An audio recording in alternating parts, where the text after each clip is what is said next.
that gets me thinking about, what do you guys see as this sort of neobanking business model comes to light? The obvious thing is like, okay, you get a current account and a debit card. What do you think about when it comes to credit? I like it. Yeah. I think people need credit. I mean, it's not... There's no reason... Like, nothing's changed to say that young people don't need credit now. And I don't mean just young people, anyone, right? Like, there's nothing's changed. I think the problem is that it's not being presented in a way that's clear. It's not being presented in a way that seems fair, objectively. And I think that's the kind of key problem with credit. There's no reason why challenger banks shouldn't be getting into the credit space. And internationally, they have been getting into that space, and we intend to. It's just about making sure that your approach to consumers and approach to being consumer-centric flows through to how you design credit products. Yeah. I think it's not enough to build a pretty app and offer a credit card.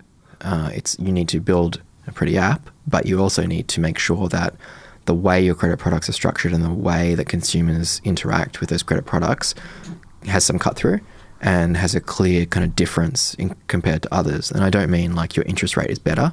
I mean throughout the interest rate, you know.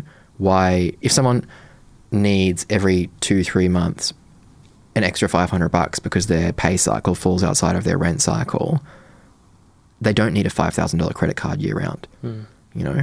So service the need of the customer. It's not a one product fits all approach. It's about really reassessing why people would use a bank and what service a bank can provide, because holding physical cash is no longer, you know, something to sing and dance about. Yeah. Like, that's just not a thing anymore. So it's about making sure that the products that you are going to sell and the services that you are going to provide to consumers are fit for purpose. And I think with major banks globally, the products aren't fit for purpose because people are too one-dimensional when it comes to the design of credit products. And it's not enough to just say, all right, let's take our, you know, our interest, our great, you know, credit card, let's make it a black card, let's throw some perks in and reduce the interest rate, give away 100,000 frequent flyer points.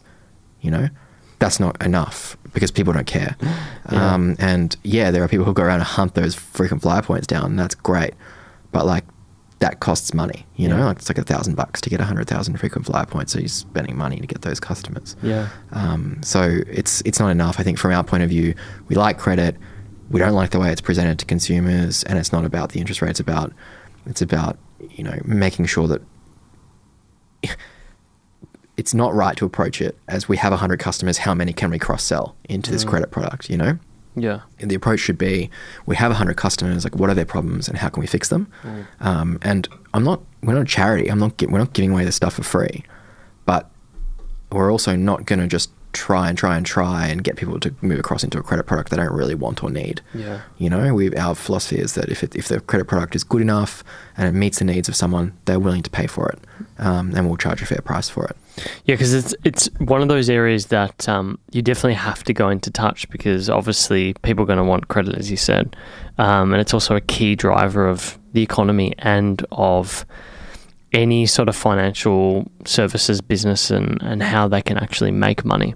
But it seems like... Well, that's the only way to make money. Yeah, and it seems like the way that you're approaching it is as the modern tech ethos of a product manager who's trying to find a solution, as opposed to the modern banker who's trying to find a few basis points here and there. Exactly. So, yeah, I think that's been the big thing. I noted you had this interview.